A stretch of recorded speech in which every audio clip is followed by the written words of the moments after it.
Parks and Recreation meeting to order, and I turn it over to Amy. Thank you, Mr. Jackson. Good evening. The first item on the agenda is review of proposed changes to the Somerville Girls Softball League license agreement.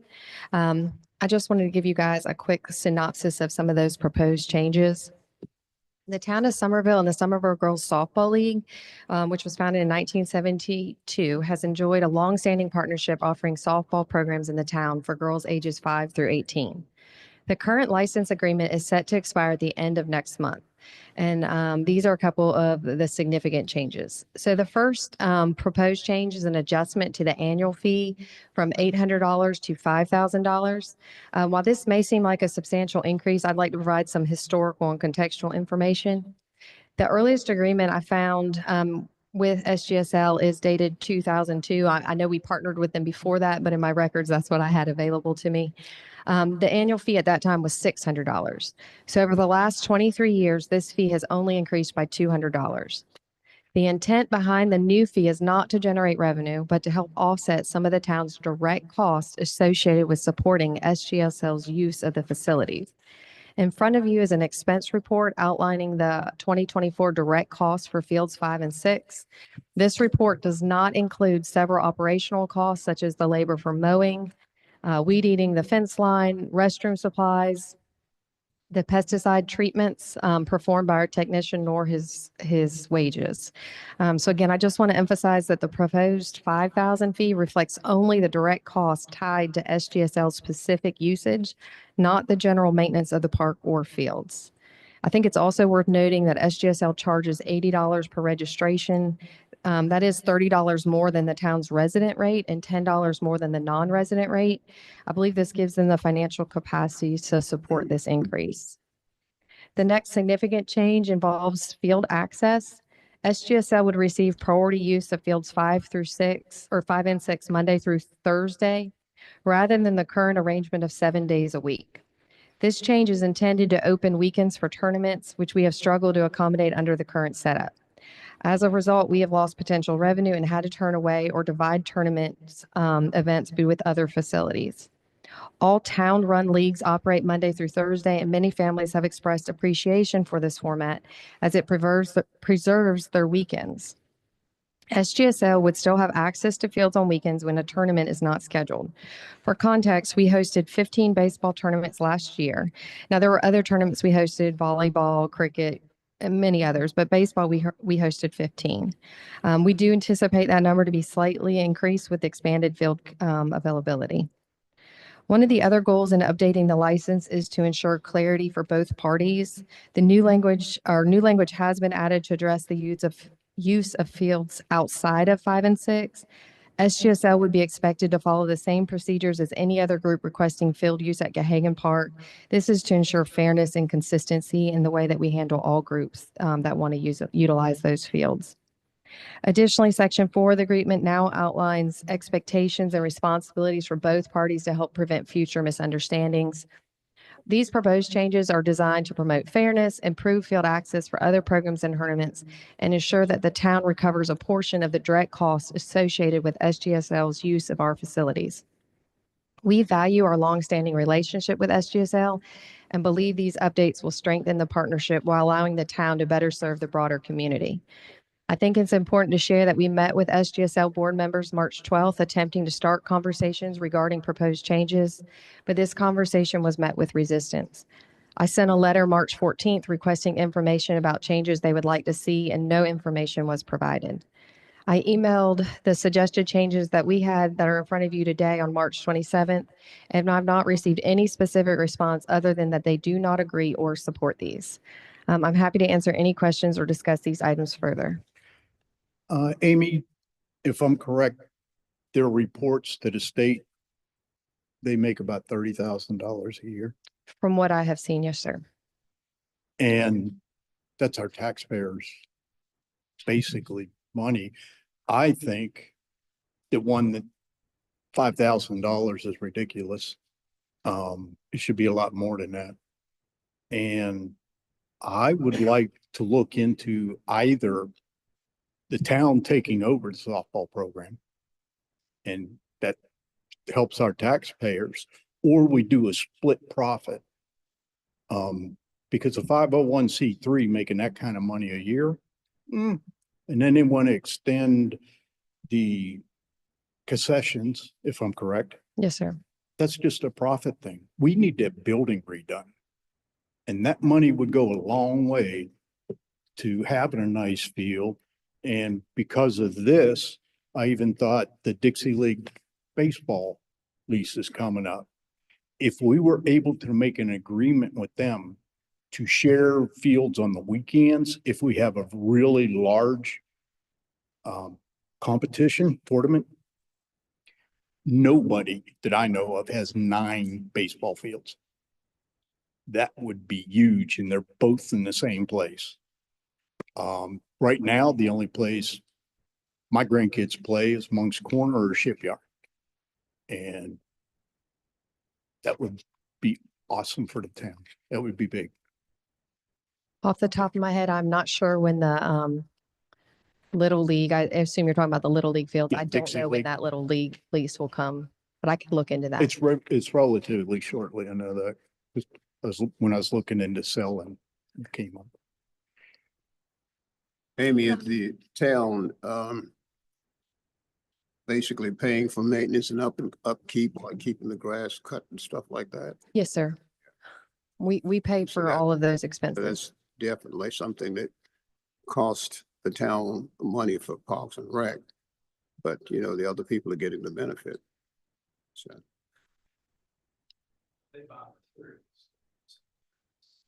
Yeah. Yes, they do.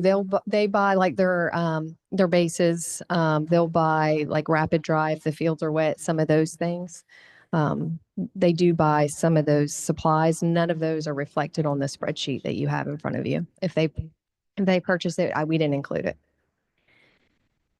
Amy, I'm assuming you pulled Form 990 from Secretary of State's office. Is that what you did to get those numbers? Yes, I just pulled the report that was on the Okay. yes, the Secretary of State.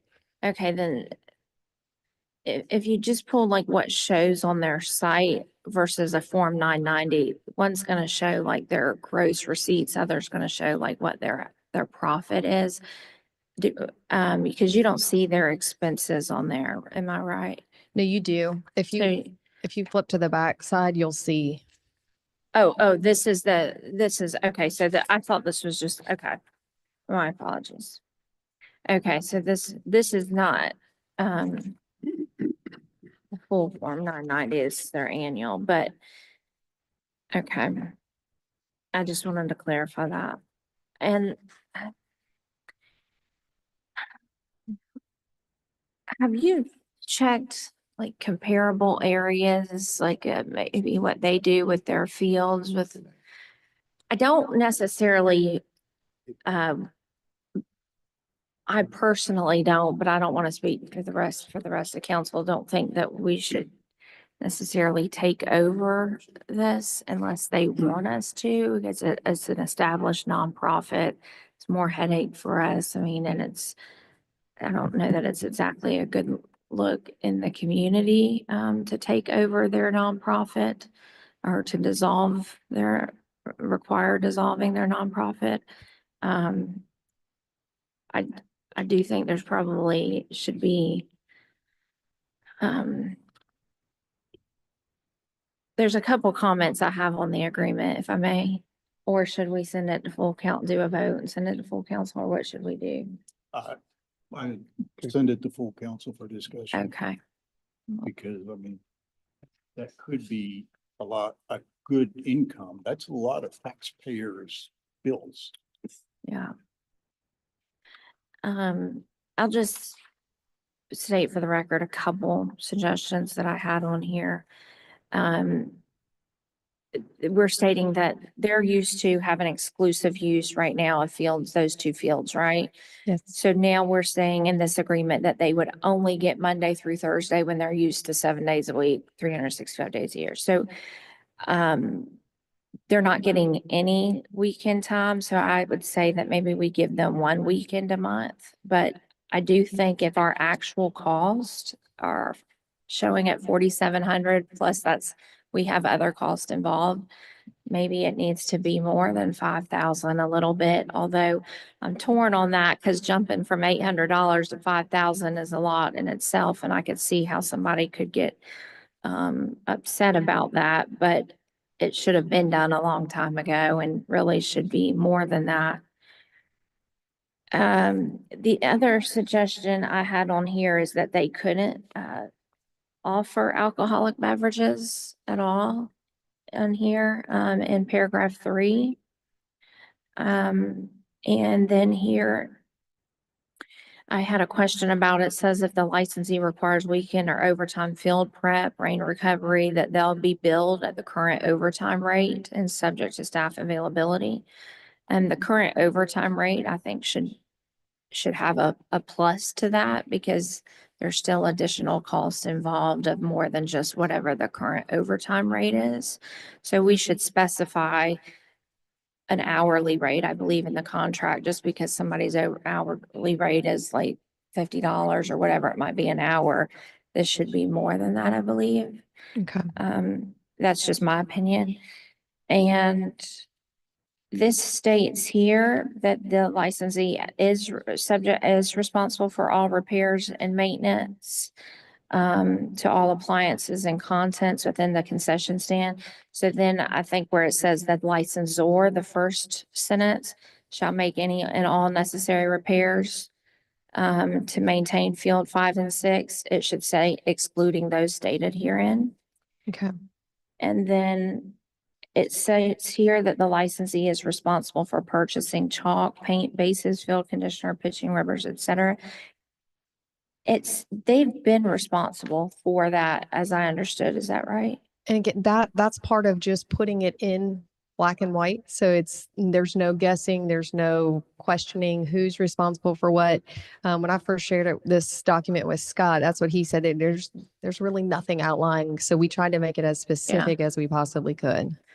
So then what happens is there not a way to increase the price maybe even more and include those things? Or what is the delivery? Like if they don't have it to the fields, then does it not get done? Because it doesn't state like, where is it to be delivered to and by what date? And then if it's not there, I can see how that could, if there's already a relationship that's a little strained, that might be one more thing that could add to a strained relationship. Anytime we've had a supply that they need, we've always offered it to them. We've never withheld anything. Yeah. And of course, if it's something that it's a one time and it's used, then there may be a reimbursement to us for that. If it's something that they're just borrowing for the weekend or an event that they have, we are of course not trying to recover any cost for something like that.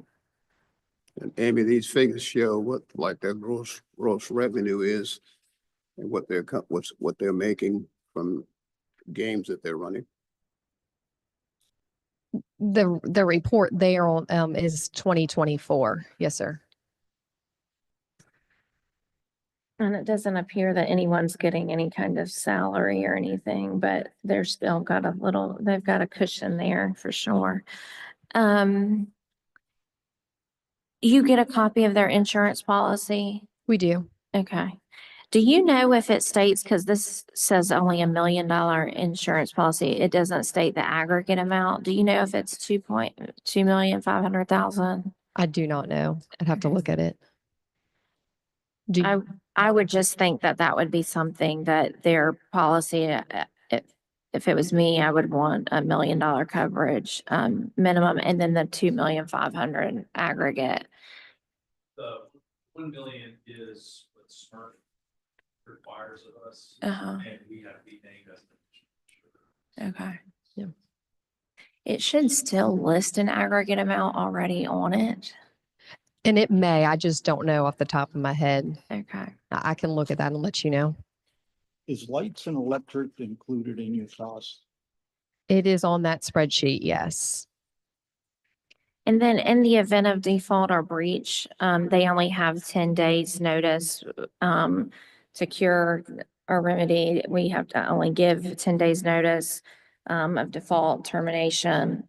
I believe that should just be a standard 30 days in the event of any party was to default, I think there should be a I 30 think day. that was a notice. change. That's how it was, correct? It was, so that was not a change that was made previously, Send it to full council. but, so I do think full council should look at this and talk about it further so everyone can make a decision together. Do I hear a motion? Second that. Yeah, make a motion that we send this to full council. All in favor? Thank you.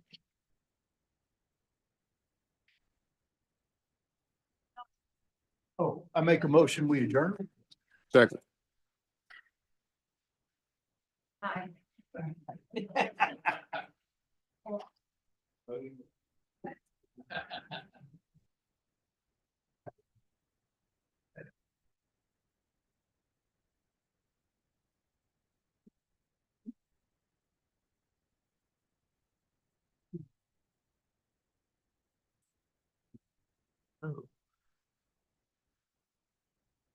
In-house. That Aaron's. Is that yours? All right, I call the Planning and Development Committee to order and Ms. Jessie. Yeah, we have one item on the agenda, petitions to annex Dorchester County CMS numbers 14600000007, 109 and 112 Jasmine Drive, 146000060, 1324 Lincolnville Road, 14600000017 Lincolnville Road, and 14600000023, 125 Craven Lane, 4 parcels totaling approximately 31.8 acres. Currently all zoned R2 Single Family Residential in Dorchester County and requested to be zoned MFR Multifamily Residential following annexation into the town of Somerville's municipal limits. This would be in Council District 3. Planning Commission held a public hearing and a recommendation for approval failed on a 2-4 vote at their meeting on April 21st, 2025. After the Planning Commission meeting, I did hear from the applicant and they have requested to postpone to wait for their traffic impact analysis to come in, because that was the main concern that was cited at the Planning Commission meeting. So that is currently their request is to postpone this, y'all's recommendation so that they can get that in, which it has been in process. It just takes a little while to get that done. So, yes, that's where we are right now. Is there a time frame? We're just here, should we say indefinite? What's that? Is there a time frame or should we just say indefinitely or? I believe it should be ready by next Okay. month. At least a draft should be ready by next month. They had, I believe they'd already submitted to start. I believe they had gotten the invoice at the Planning Commission meeting, so they should have been starting shortly thereafter.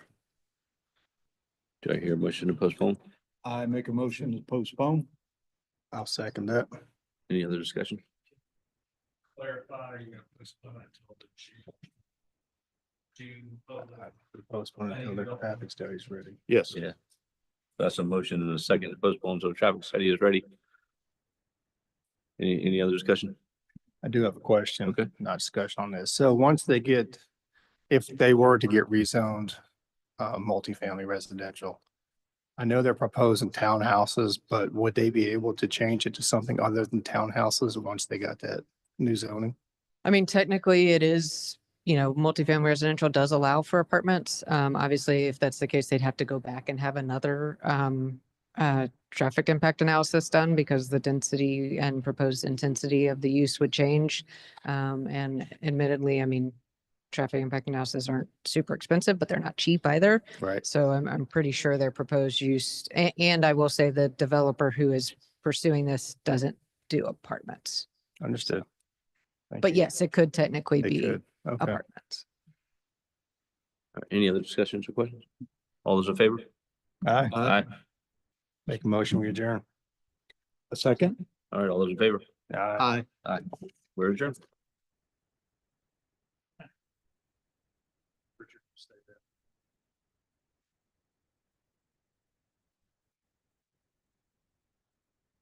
Right.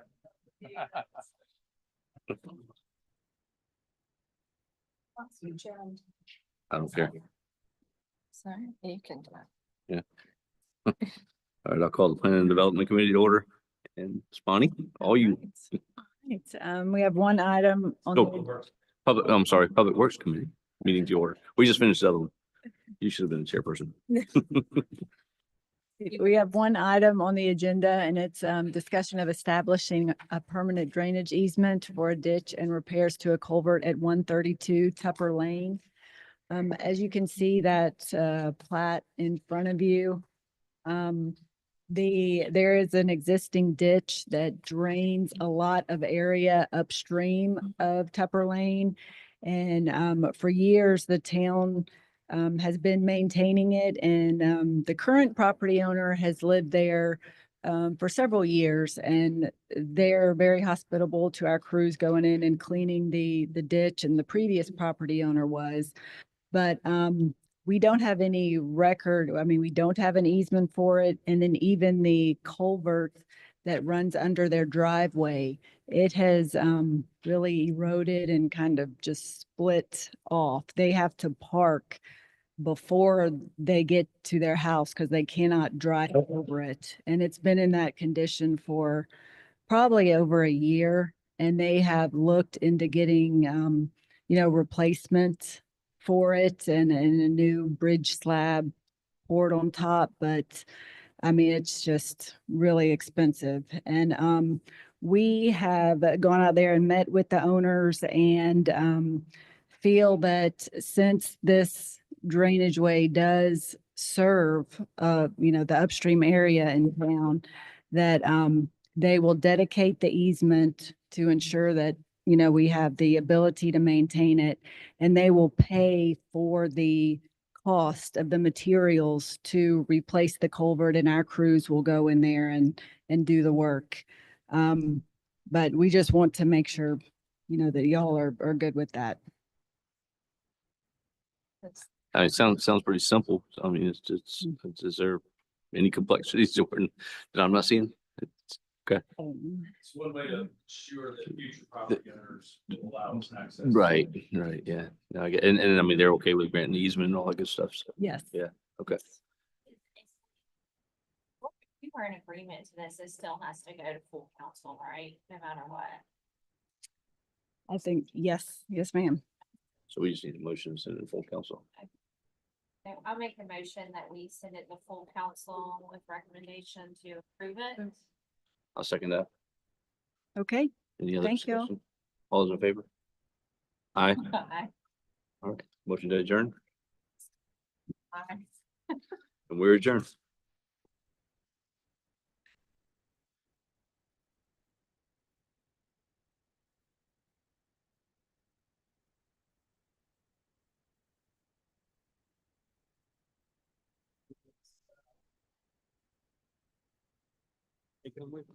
BYOM, bring your own mic. Oh. This thing gets in my way.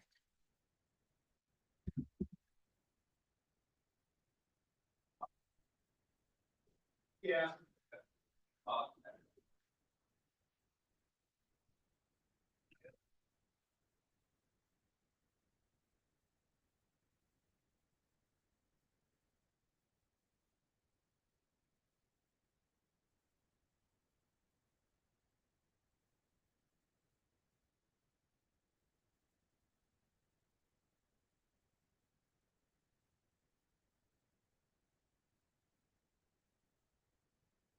All right, I will go ahead and call the Finance Committee meeting to order and turn it over to you, Miss Rhonda. Good evening, Mr. Mayor, members of council. You have before you the April 30th financial report. I will have to say I stand up here every month and say, May and June are coming. And I feel better every month that passes. And I was at a seminar in Columbia today and found out that the state of South Carolina feels the same way. They're waiting on all the income tax revenue numbers to come in April before they finalize their revenue numbers. So we aren't completely off the grid when it comes to how we handle things. And he did say that he likes to be at least have a 3% cushion, and they're dealing with a lot bigger dollars than we have. So, that kind of made me feel good too.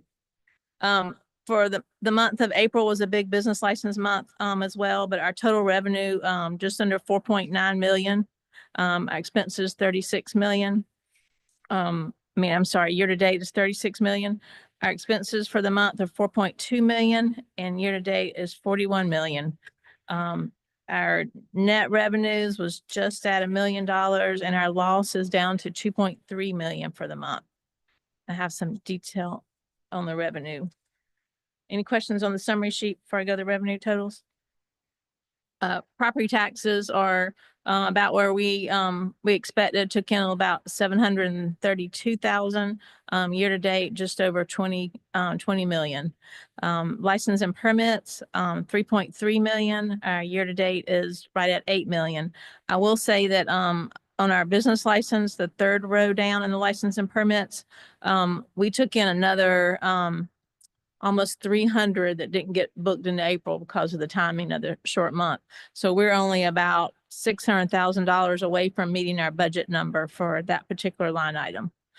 So that was good news. Municipal court fines took in 31 for the month and year to date is just under 250. What line was that, Ms. Ronda? I'm sorry. I missed that last. The business license is almost. at Yes, full on budget the, now? yeah, Okay. line item number 2, ending in 210. Yep. I looked at, just a little while ago, it was right at 600,000. So Okay. we're only about, I mean, almost 6 million. We're 600 away from meeting our budget Okay. total. Very good. On down to state revenues, we took in a little over $700,000 and year to date is 4.4 million. So we will meet the revenue categories, the total on that category.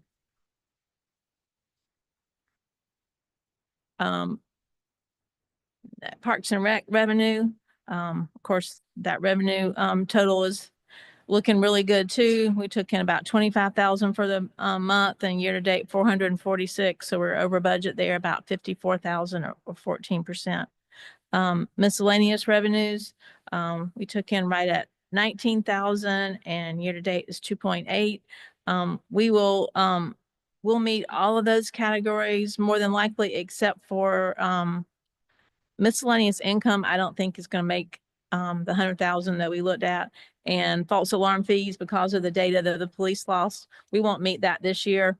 They'll be on track for next year, that they lost all that billing data last year. And transfers from hospitality, a little over 3 million year to date. Any questions about the revenue detail? Right. Do you expect hospitality and ATAX to meet their budget? I think we'll be real close. I think hospitality will be slightly over, but not by much. Okay. So next one, Beth, then. Impact fees, we took in right at $100,000 across residential and commercial impact fees, and year to date just under $3 million. Our expenses for the year are just under $1 million for net revenues over expenses of $2 million. This is one of the categories that we're taking the design work for public safety complex out of those fees. Okay, next. And here's the hospitality and local accommodations. Right now we're looking at 83% of our revenue at $6 million. But this includes a couple of the slower months. Obviously, May and June are certainly, more higher tourism months. So we should exceed it, but not by a lot. The expenses year to date for hospitality is 4.6 million to give us excess of 487, and for local accommodations, the 327 in revenue and $15,000 in expenses. We do have fund balance in local accommodations, and that is where the barriers they're coming out of. We haven't got that payment booked yet. Last is stormwater. We took in about 19,000 in revenue, 474 almost in expenses. That includes a capital purchase. So that was a sweeper, I think, that we had approved to come out of fund balance, which is why the current period has a deficit balance. Year to date, we're still have excess revenues for that fund. We should be okay for in the year for that fund. Any other particular questions, comments, anything? Any questions? Thank you, Ms. Rhonda. Thank y'all. Item B, authorization for staff to apply for a FEMA hazard mitigation grant plan for the Public Safety Campus Infrastructure retrofit project for a total of $5,709,730, with FEMA paying $4,282,297.50, and the town making a 25% match in the amount of $1,427,432.50. Any questions? Wait, can you explain what this is for a little bit in detail for So me? basically, it's a FEMA grant that we're applying for. It's a hazard mitigation grant. And what we're applying for is actually a wide variety of uses for the new public safety building. I think you have the form in your package to list everything that we're going to apply for. Honestly, we're kind of rolling the dice. We don't know if we're going to get this money or not. And we've been working on it for about 2 months, and it's continuously changing. The more we meet with the state and the feds, the smaller this thing has gotten. So, but we're going to put it out there, and hopefully we're going to get something back out of it. And this will be, the matching will come through the bond that will be paid for the public safety building.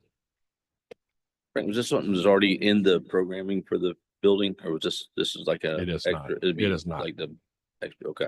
It will be.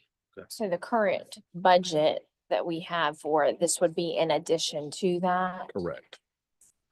And this, I'm guessing, is like site work, is that?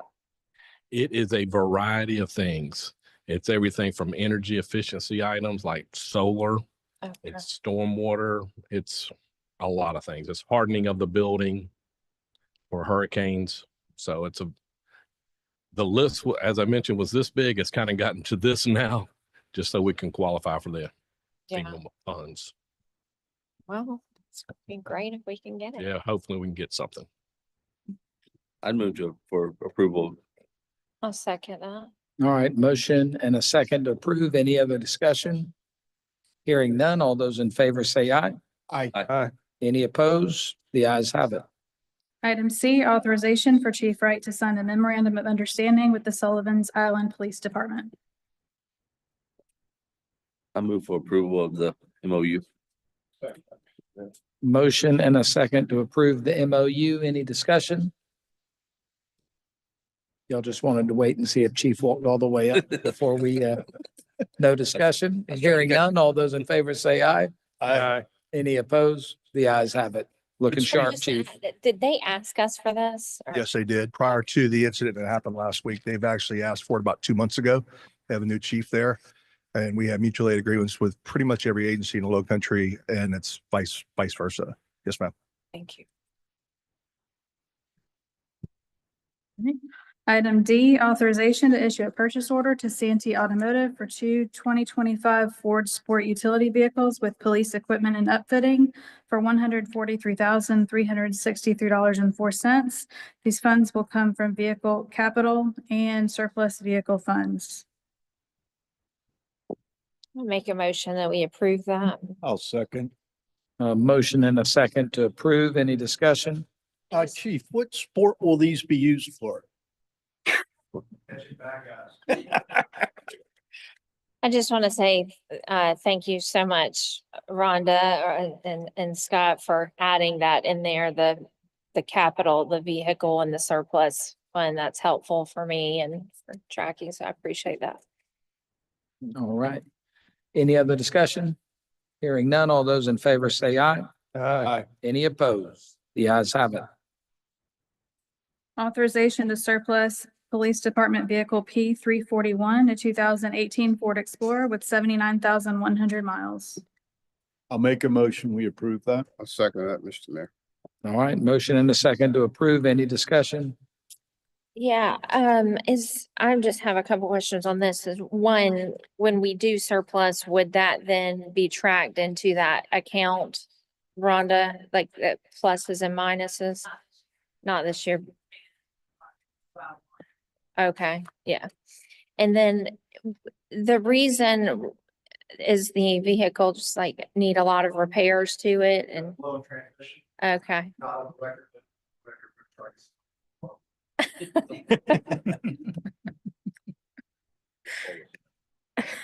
Any other discussion?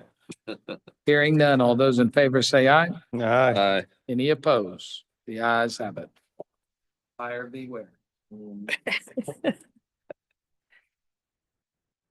Good evening, Mayor and committee members. I'm going to ask the chief to come up real quick and give an update on the Sawmill Branch Trail shooting incident from a few months ago and let you know precisely what's going on with that case so far. Yeah, so as everybody knows, October 30th, I believe, of 2024 last year, there was a horrible shooting that occurred on the Sawmill Branch Trail. There was a donut hole in the town that you all proactively took measures to enter into a mutual aid agreement with Dorchester County Sheriff's Office to allow us to have full jurisdiction and rights to enforce town ordinance and state law along that path.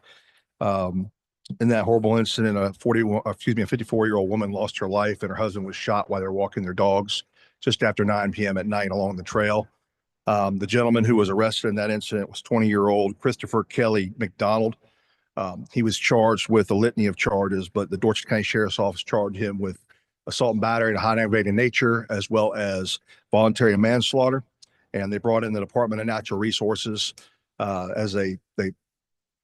the suspect apparently told them that he was out night hunting during his interview. So they charged him with charges of criminal negligent use of a firearm resulting in death, criminal negligent use of a firearm resulting in greatly bodily harm, and also night hunting. He was giving a $400,000 bond. And on that condition, he is not allowed to hunt until the case is adjudicated. He is currently out on bond and he is not allowed to possess any firearms. All firearms have been removed from his home. And I spoke to the solicitor today. Right now, the case is sitting and pending to go to trial. And there's right now, as of today, there are no attempts for this gentleman to step forward and take a plea deal. So this will likely go to trial. I'm happy to answer any questions that I can answer. Has there been any legal action taken by the family of the victim? That's unknown at this time, but that usually does happen. As I understand, there was it's a tremendous loss for the family, as it would be in any circumstance. And it left that family obviously heartbroken. And as I understood, the deceased was the breadwinner of that family.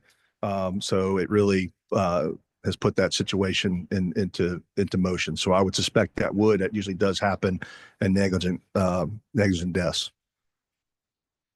Has the investigation portion of this case been closed? Yes, sir. And it's being led by? It's being led by the Dorchester County Sheriff's Office for the actual killing portion of it. It's not a murder. It's considered a manslaughter in the eyes of a definition of what happened. But the Department of Natural Resources handling the actual sporting or shooting activity that occurred by the individual who stated he was night hunting. He did state that he saw the news the following morning and turned himself in. It's my understanding that he did know that he had injured somebody with his firearms, and then that's what prompted him to come turn himself in.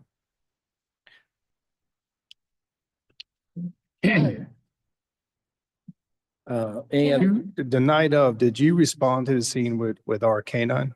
I did not. I was working. I heard Not you personally, but our. We did. We were the first ones on scene, as we always usually are. We have many more police officers working in a much more dense area than they do. And we assumed it was ours. So we started rendering aid. We actually did everything we could to save the woman, and she passed right before our officers. Fire lent a hand and did everything they could do with their life-saving measures when they got there, but our officers are trained in first aid and they used everything they could do to possibly help her. They did help the husband, and just a horrible event. It was thanks to GIS that we were able to, at that time, determine that it was not in our jurisdiction. However, we did lend all the force of our agency to the sheriff's office. We tracked with our dogs. We actually located evidence along the canal that was able to explain that it was a shotgun that was used, the distance it was used from the position of firing, and the dogs did track to a piece of property where I believe the suspect was residing, but they did not have any information to be able to go into the house at that time. And that was indeed, we found out the next day, I think, that is where the dogs were tracking to, the sheriffs and police canines. Did the police department make contact with the owners of that residence the night of?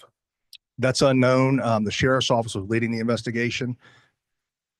Knowing how tedious this investigation was being handled as far as the officers with boots on the ground, I would have all ideas that they would have at least made an attempt to knock on that door, as we would in usually any circumstance where a dog tracks to a location. We think that it might have ended there. So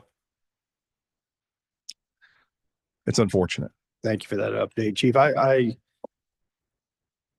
think this hits close to home to me because I use that trail quite a bit. My wife does. And this could have been any one of us in this room. And I want to make sure that this investigation and whatever happens at trial stays on track. So thank you for that update. Yes, sir. And I did speak with Sheriff Richardson today. I did call him out of respect for him and his office to let him know that we were going to be discussing this case. And then I spoke with the Assistant Solicitor, Kelly LaPlante, explained to her, obviously this is a high profile case that gained national recognition from the AP. They picked it up. So there's a lot of people watching this case other than us. And I can also empathize with your sentiments, as I think everybody in this room has patronized that trail. And I think what's most frustrating to my police officers is, as much as we're on it, it was one of those incidents where we just weren't there. And I mean, it's a long path to patrol for sure. But like I said, we've taken this matter into to the next level. Obviously, you all have discussed the potential possibility of getting trailhead cameras on the trailheads and eventually along the path as well, that will be able to be monitored and recorded in real time. I think that'll at least help out with people feeling a little more safe than they do otherwise. Thank you. Thank you. Thanks, Chief. Yes, ma'am.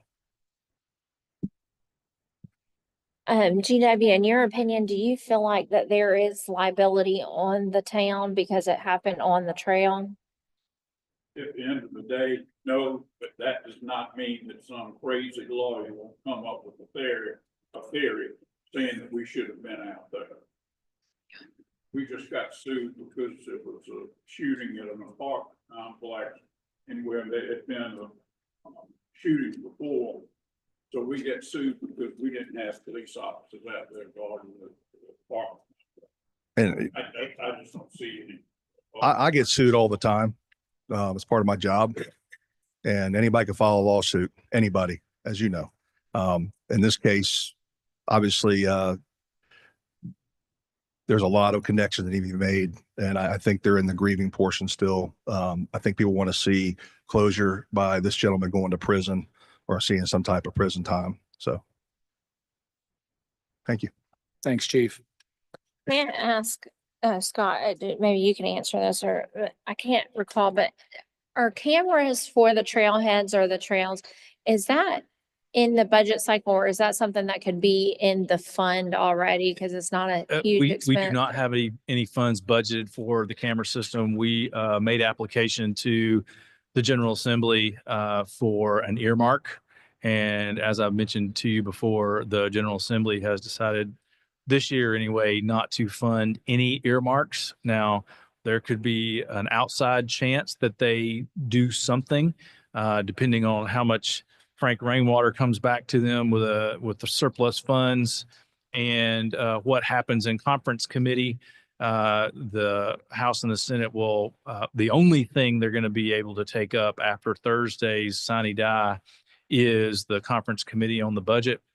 I wouldn't hold my breath, but until the governor signs it, there's still a glimmer of hope. But we will work to identify funds to fund that initiative. Certainly, we could look at PARD funds. There are other PRT funds that we could perhaps apply for. But to answer your question, no, there's nothing in the budget for this upcoming year. We do have, as the chief said, the MOU with Dorchester County Sheriff.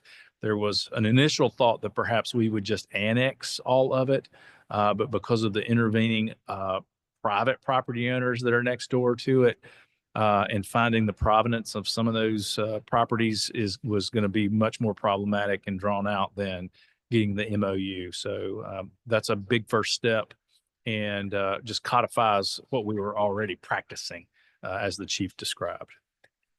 Other questions about that?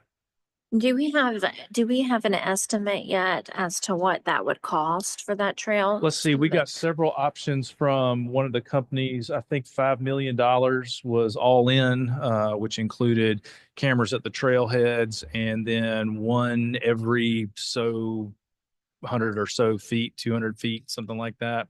And then there's a skimpy version for cameras just at the 3 trailheads, that is a bit more affordable, that is certainly more attainable than the all-in plan. But when we made application to the General Assembly for an earmark, we asked for the full enchilada. Pardon my Cinco de Mayo reference.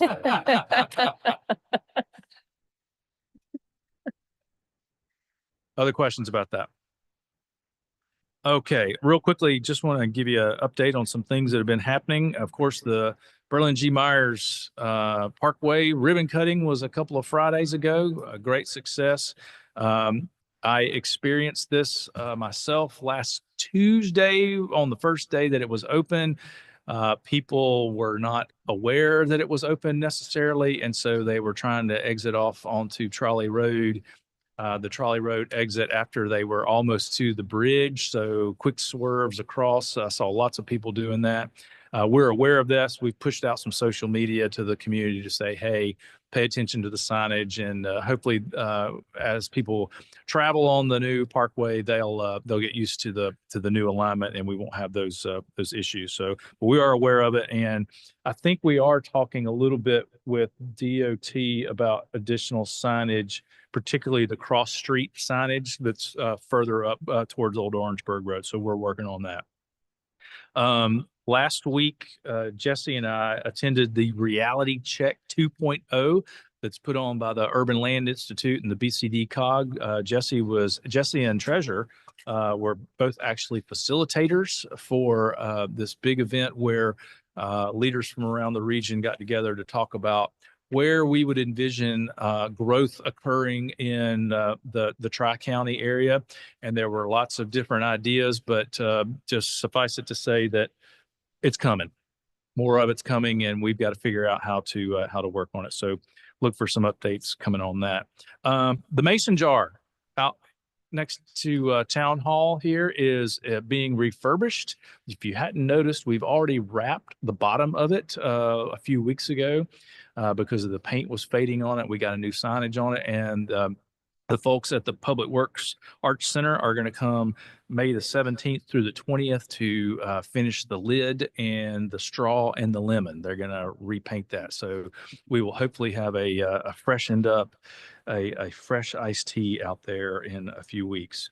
And then staff would like to ask you all as a council, but I'll ask it of the Finance Committee, to schedule yourselves for a workshop on Wednesday, June the 18th at 10 o'clock in the morning, so that First Tryon Financial and Theo DuBose, our bond attorney, can come down and give you all a primer on installment purchase revenue bonds. That is the financing tool that we're going to propose to you to pay for the public safety complex. Rhonda and I could certainly talk you through it, but we may not be able to answer some of the more technical questions that you may pose. I think we would want to have you here for at least an hour. And let those two experts walk you through how we intend to propose to you to fund that complex, because we are at the point where we're going to have to start making decisions, including one in just a few minutes. So any questions about any of those things that I talked about or anything I did not talk? Okay, thank you. Thank you, sir. Executive session, contractual matter, discussion of negotiations, incident to proposed contractual arrangements related to the new public safety complex. Mr. Mayor, I move we entered executive session for discussion, negotiations, incident proposed contractual arrangements related to the new public safety complex. I'll second. All right, motion and a second to go in executive session for discussion of negotiations, incident to propose contractual arrangements related